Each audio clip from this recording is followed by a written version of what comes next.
So, hello and welcome to the Good, Bad, and Ugly weekly review for week ending 12th of April, a slightly volatile week.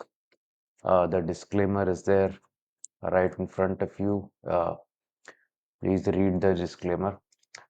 This week from the Weekend Investing Research Desk, fantastic uh, market nuggets sent your way. What to do if you're stuck with stuck stocks? Can India surprise in terms of global GDP share? Uh, the trajectory of the Indian market really can't go wrong with India. Some patterns which are unusual that are getting formed in the markets. Don't do rear view mirror driving. Be ready with your plans. Some case studies there. A very interesting analysis of how if US has done better, US markets have done better than Indian markets in USD. So you'll be surprised to see this. And is the EV move dead? So a lot of EV stocks are getting crushed. Prices of used EVs are getting crushed. Are we at that edge of a fad coming off? Uh, Download the Weekend Investing app, available both on Google Play and App Store, and you can read all these stories in various formats in video, blog, and so on.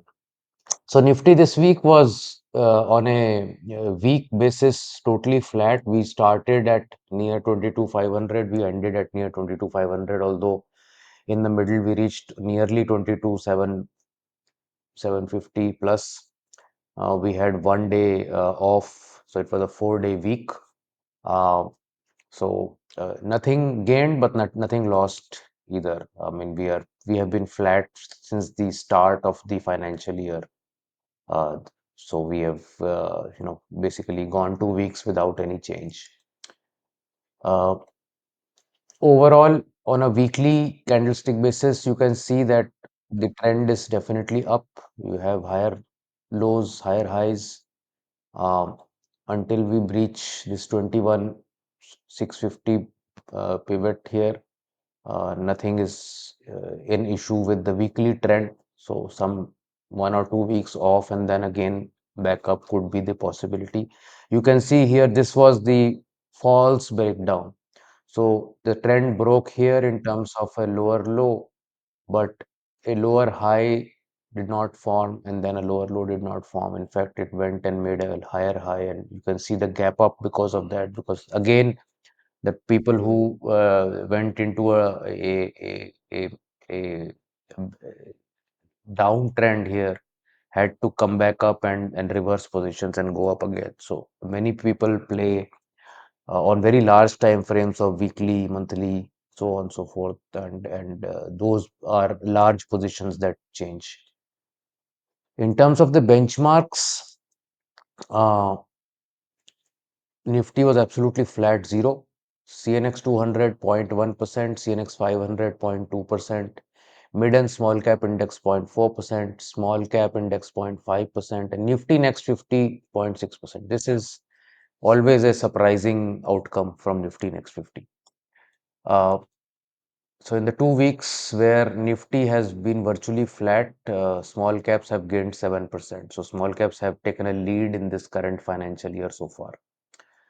In terms of weekend investing strategies, mostly were in red. So MI20, HNI Capital Compounder, NNF10, MI35 all capped, MI25 all 1 to 2% down.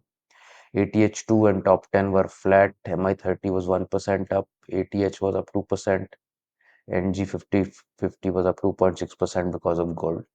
So no major changes in weekend investing strategies this week. For the financial year. Again, pretty much uh, because it's still just 2 weeks into the financial year, pretty much in line with the benchmarks, I would think.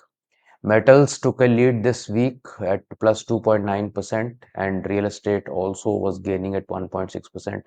You can see that metals are already up 8.4% this financial. It's a good lead to start with. Real estate is also up 5.8%. And then you have public sector enterprise stocks up 5% this year. And private banks also have uh, started well at 3.2%. PSU banks are at 2.7%. What is failing so far is pharma. Pharma was down 1.9% this week itself. And PSU banks also lost some ground. FMCG has been very, very quiet. IT also has been very, very quiet. So the defensive sectors have been quiet and the risk-on sectors have taken some lead. Uh, so you could see the same things here. Metals are leading in the very short term, public sector enterprise, real estate. Gold is coming up. Um, PSU banks, commodities, these have done really well in the very short term. In the very short term, financial services are losing ground. You also have autos which have lost some momentum. Infra has lost some momentum. Consumption has lost some momentum. That's very short term if you want to see this.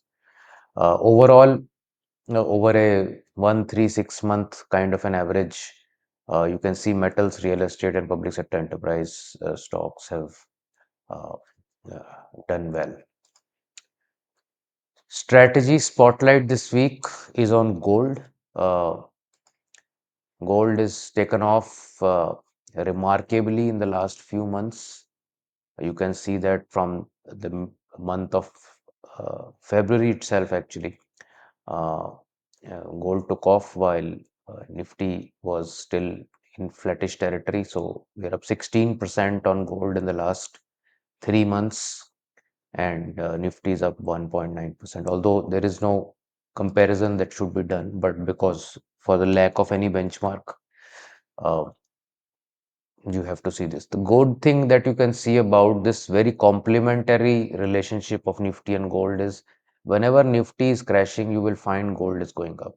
This is COVID times. You can see that, you had a 35% drop in Nifty and you had almost a 25 or 30% rise in gold at the same time period. And gold continued to go up for at about 45%, after which it flattened out, but Nifty was going up in that period.